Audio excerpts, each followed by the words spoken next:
What's going on, guys? It's Greg here, aka NYPrepper. Just wanted to do a review of the MIRA Safety CM-7M Tactical Seaburn Mask and the MIRA Safety NBC77 SOF Seaburn Filter. So this is an excellent mask if you're interested in protecting yourself from chemical, biological, radiological, and nuclear agents. This is a really good option, and this is their tactical mask. So they also have the CM-7M, which has the full face shield, but this one is their tactical version. It's a little bit more expensive than the CM-7M.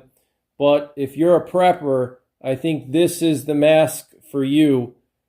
And I have to say, guys, I tested this thing out. I went to the range and put it through its paces. And this is a very comfortable mask to wear. And I highly recommend it. So I want to just go through some of the specs with you guys. And then later on, I'm going to show you guys some footage of me testing it out. You do have to get used to shooting with any kind of gas mask or Seaburn mask. It is a little bit different because your cheek weld is slightly obstructed by the mask, so you can't get a normal cheek weld. So you have to kind of tilt your rifle a little bit on an angle, like 45 degrees. But this mask is just super comfortable. It doesn't fog up. It, doesn't irritate the skin. It's like a soft, pliable rubber. It just feels good. You could easily wear it all day. And actually, one thing I recommend everybody do is when you get a Seaburn mask, you should put it on and wear it around your house for 8 hours. Get used to wearing the mask and see how it actually feels. Because in a real SHTF situation, you want to kind of know what it feels like to have to wear a mask long term, not just 30 minutes for a little training at the range. You want to put that thing on for a few hours, get comfortable with it, get used to the way it feels, and even get yourself some extra filters to train with so you can feel what it's like to actually breathe through one of these filters, okay? But this is super high quality stuff, guys. MIRA Safety is an excellent company. I'm very happy with this mask. Before I got this mask, I was using the Israeli civilian and military masks, which are great, but I think these are much better and definitely worth the price, in my opinion. Very high quality, very comfortable. I want to just read to you some of the specs on this mask. So first of all, a lot of countries use this mask as their standard issue Seaburn mask for their armed forces.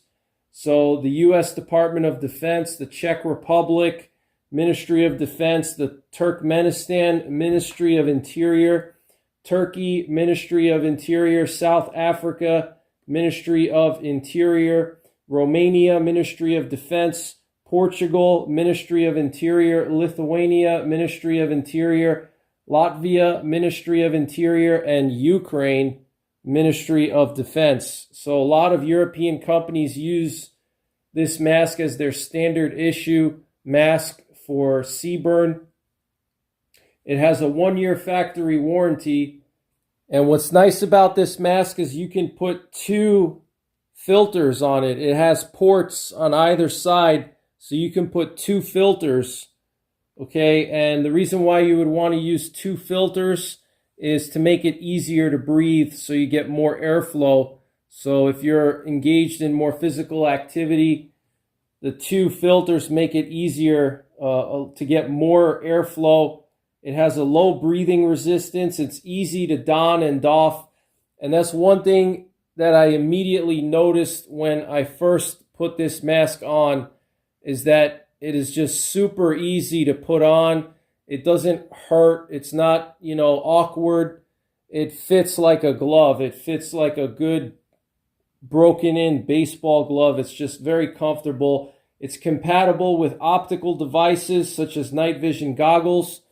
You could easily put a helmet over it, Ear Pro. I was wearing Ear Pro at the range when I was testing it out. It doesn't get in the way of anything or break the seal around your ears because, a mask has to be properly made to work with Ear Pro, because if it's too thick in certain areas, it's going to break the seal around your ear where the Ear Pro goes, and you're not going to get a good seal, and the Ear Pro is not going to work. It comes with a drinking tube and a canteen. It's compatible with the Camelback with a separate adapter that you have to purchase. And it also has a really good speech diaphragm, so you can easily talk with it.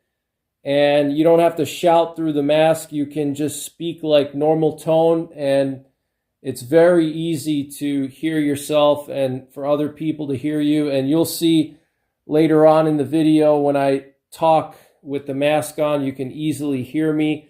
It has a sweat drainage through an exhalation chamber on the bottom, and so the exhalation chamber is on the bottom of the mask, so that prevents fogging. It blows the CO2, and the sweat can drip through that exhalation chamber so you don't get, nasty sweat buildup. It's compatible with different types of breathing apparatus. So when you buy your mask, you get this nice little box here. And I'll read to you guys some of the specs right on the box, okay? It weighs only 500 grams, so it's very light. It doesn't weigh anything, really. This could easily be put into a bug-out bag, and that's, in fact, what I recommend. You put one of these in your bug-out bag, and this is made in the Czech Republic, okay?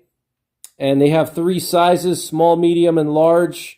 The field of view is 71.5%, and that's actually really good. It's basically almost like not even wearing a mask at all. You have really good peripheral vision, okay? When you use this mask, you can easily see to your sides, no problem.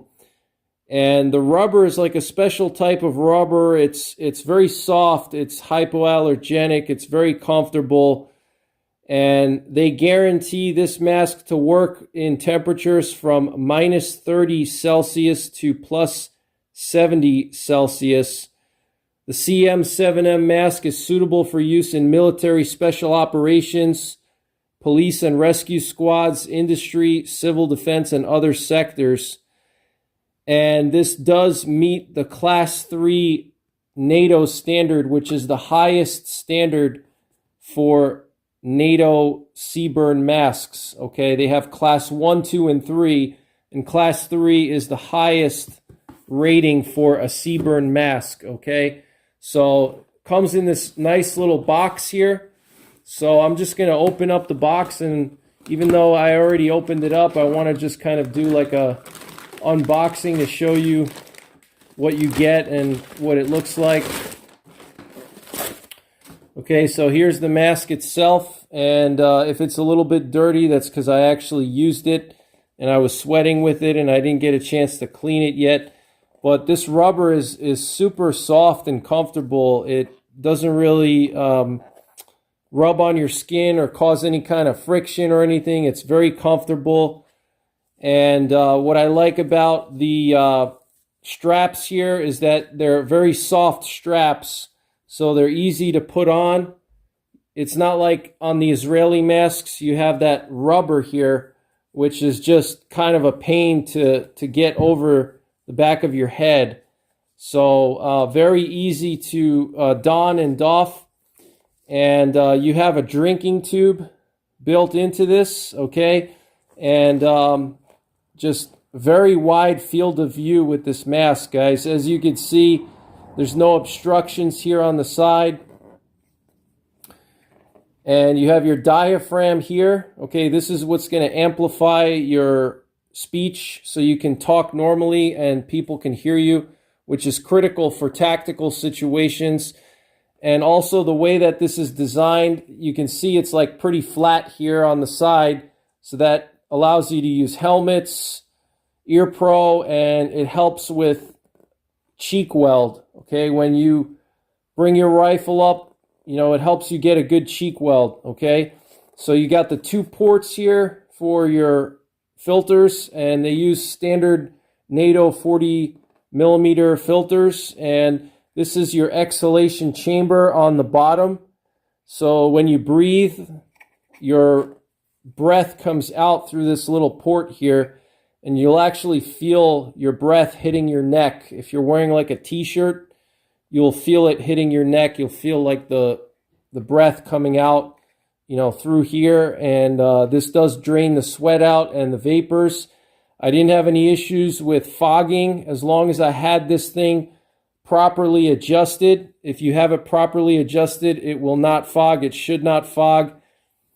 So it's just an excellent mask, guys. Here's the drinking tube, okay? And it just, you have this little like hole on the end of the drinking tube, and it just slides over this little like piece sticking out, okay? And that just retains it. So you have the drinking tube constantly connected to the mask, and when you want to drink, you just lift it up like this, and this is your tube here, and you have a little port in here, okay, and this goes into your canteen bottle. You can also get a Camelback adapter. This is your canteen bottle for drinking.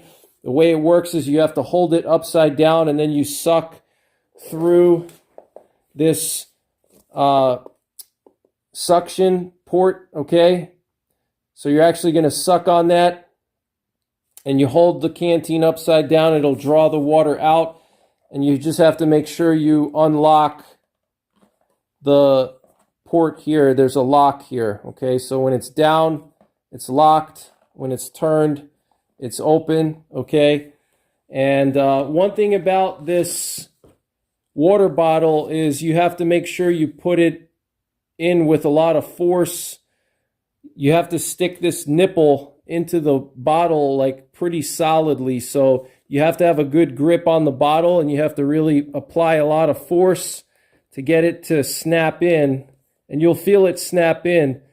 Okay, but you do have to apply a good amount of force, and that's done on purpose because if there's chemical agents or biological agents in the air, everything has to be tightly sealed. So you do need to use a good amount of force to snap the nipple into this cap, okay? So, because when I first bought it, I had a hard time figuring out how to use it, and I realized I wasn't, because I put the nipple in, but I wasn't drawing any water out, so I knew I was doing something wrong, and I realized I didn't push in hard enough, okay? So you got to really push in hard enough, but it's just a, you know, basic water bottle here, and you just got your port in there, and the nipple goes in there, okay?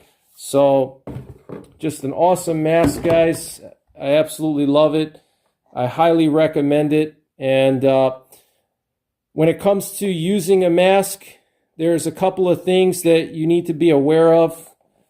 First of all, you need to know how to use a mask. You need to know how to put it on and take it off. I recommend you guys get trained.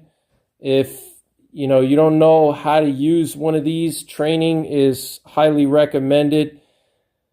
You could see if your local fire department has any training.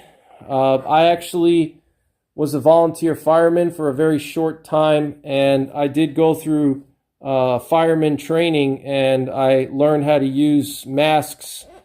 So I learned through that on how to don and doff a mask. But if you don't know how to do it, get yourself trained and also practice. What you want to do is you want to make sure you have a good seal, okay? The mask works just like, let's say, your ear pro at the range. You need to have a good seal around your ear, otherwise the sound is going to come in. So you need to make sure that this whole part of the mask here has to be tight against your skin. So to really have a mask work properly, you want to be clean shaven, okay? No more than a day. Really, you should have like no stubble whatsoever. You need to shave basically constantly. And you want to have short hair. It'll just make it easier to take this on and off. So being clean shaven is critical for a mask to work properly.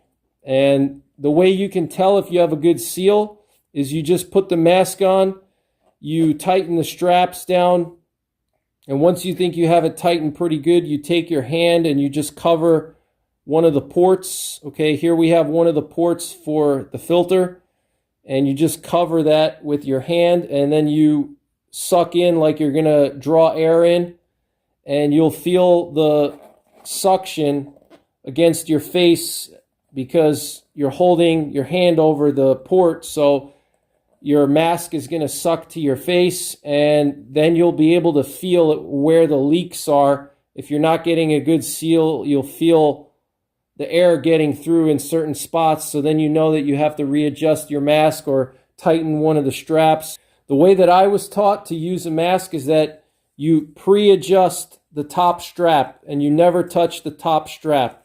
So you set the top strap, and once you have the top strap set to where you want it, you leave it alone, okay? And then all you do is when you put the mask on, you don't need to do anything with the top strap. All you do is loosen the side straps, okay? You have these loosened all the way out. You slide this over the back of your head, and then you start tightening from the top straps, and then you go down to the bottom straps, and you just never touch the top one ever. That's the way I was taught. And once you get it tight, you do your seal check. You put your hand on the port, you suck in and see if there's any air coming in. And there's other things you can do as well when it comes to using this in an actual chemical or biological situation where you have agents in the air. You got to clear out the mask. And all you do to clear out the mask is you put the mask over your face and you just blow out, okay? You cover the port and you just blow out, and it'll blow out any kind of agents that, may have gotten around the inside rim here by blowing out. Basically blowing out meaning you blow into the mask instead of sucking in to check for the seal. You're going to be blowing out, okay? And by blowing out, you're going to blow out any kind of contaminants that were in the mask before you put it on. All right? So, because no matter how good you transport this mask, if you have chemical agents, biological agents, chances are they could get into the mask, and it doesn't matter if you have a good seal if the mask is contaminated inside. So you have to blow out any kind of contaminants that may be in there. So what you do is you just put it over your face, you blow out, and you blow out before you tighten the straps, okay? You hold it tight against your face, and then you blow out, and then you tighten down the straps, okay? So this thing is awesome, guys. And one thing you have to remember when you get this mask is there is this like plastic, thing that they put into the mask to keep its form when they ship it. So they stick this like into the mask like this, okay? It's like kind of stuck in there, and that keeps it from being like, crushed or anything in storage, and, being deformed or anything like that. So make sure you remove this, okay? Because if you don't remove it, you're going to think that there's something wrong with the mask and that you're not getting a good field of view, but it's really because this thing is still in there. So you got to reach in, and they stick it like over here, inside of the outer portion here. They stick this in, so just make sure you take that out. And also I want to show you guys the filter. Okay, this is their NBC-77 SOF filter, and this is rated for basically anything you can imagine.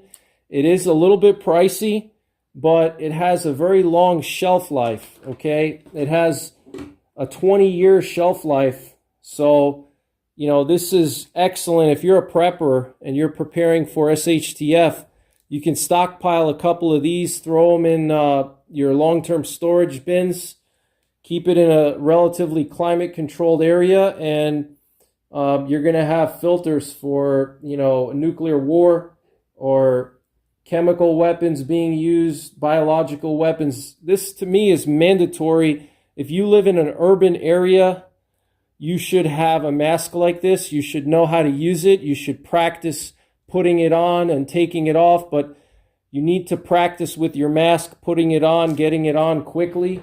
That's absolutely essential. You need to know how to put the mask on fast. You need to clear it. You need to check the seal.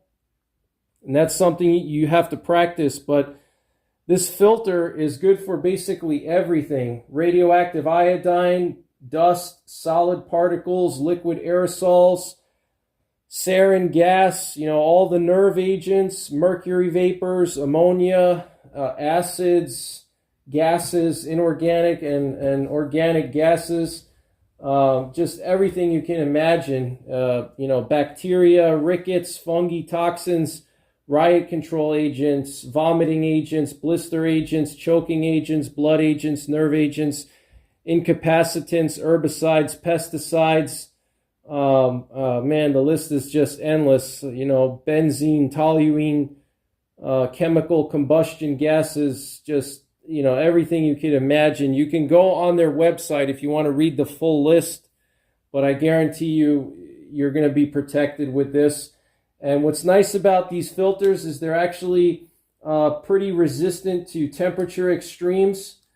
So, they can tolerate storage down to -5 Celsius. So you could even store these in, let's say, your, shed or garage. As long as the humidity is below 80%, you can keep this thing in relatively cold areas, or even up to 30 Celsius, and it's not going to affect anything, okay? So that's pretty much it for the specs and the overview of the mask. If you're going to buy a mask like this, just make sure you practice with it. Practice putting it on quickly, practice clearing it out, checking the seal, tightening the straps, going through the motions. You have to practice with it, and you want to practice doing that quickly. And also you have to hold your breath too, so you don't inhale anything that's toxic.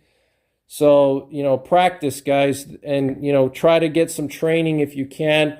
So stay tuned for some footage of me actually using this at the range and testing it out. Again,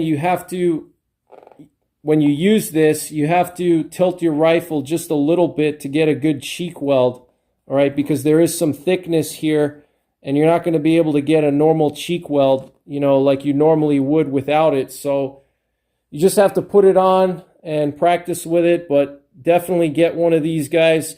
Use my affiliate link. It'll help me out, and the link is in the description below this video. It's really good for a bug out bag. So stay tuned for the range footage. Check out my affiliate link in the description below this video, and I hope you found this useful. What's going on, guys? It's Greg here, aka NYPrepper. Just wanted to talk to you guys about the importance of training with your gear. And I got my new MIRA Safety CM-7M Tactical CBRN mask. And I'm out here at the range just practicing with my AR-10 chambered in .308. And I'm shooting at 50 yards, and I'm just practicing getting a good cheek weld with the mask on, because it's a little bit different when you're wearing a mask, getting a good cheek weld.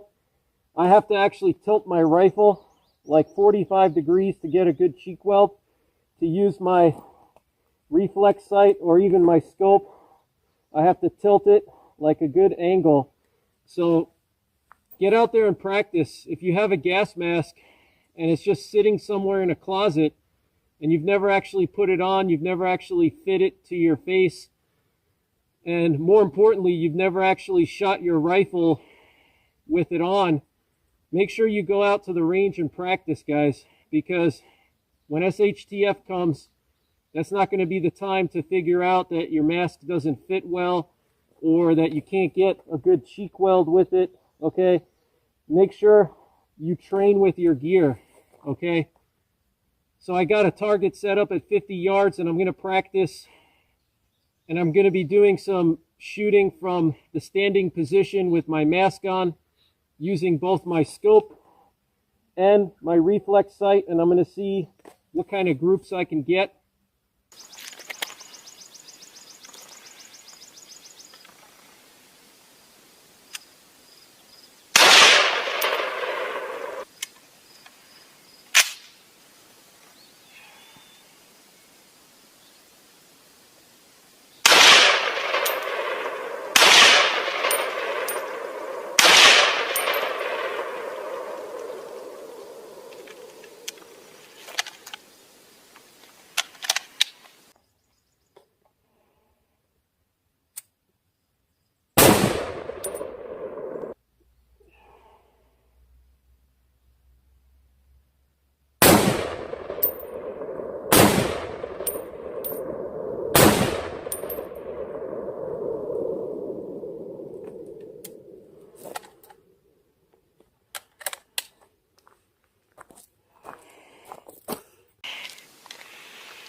All right, guys, these were some of my hits. Looks like I was hitting a little bit low. If this was a center mass shot, or even if this was a head shot, I still would have made a hit. Got 1, 2, 3, 4, 5, 6, 7, 8, 9, 10, 11. 11 shots all on paper. And we got the bulk of them in this area here. So just a little bit low. but I'm satisfied with that. So just make sure you guys practice with your gear. If you have a gas mask, make sure you practice with it. It takes some getting used to shooting with the gas mask. I have to turn the rifle just a little bit on like an angle, like a 45-degree angle, so I can get a proper cheek weld. So get out there and practice, guys. That's all I got for now. Take care. God bless. And don't forget the 3 Ps. Prepare, practice, and persevere.